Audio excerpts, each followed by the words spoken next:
You watch multiple videos on YouTube to know how to fix the ZArchiver Access denied problem, but nothing works. Stop stressing. I'm here to help you and we will fix it together right now. So let's jump in and solve this problem quickly.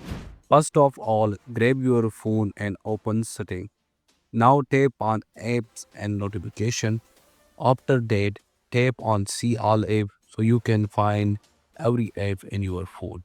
Scroll down slowly until you find Z Archiver. Once you find great, tap on it.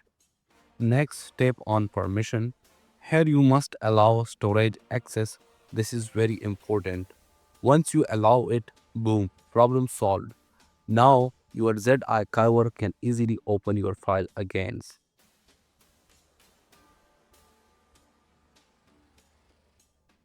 If this video helped you, then make sure to like and subscribe to our channel for more easy fixes.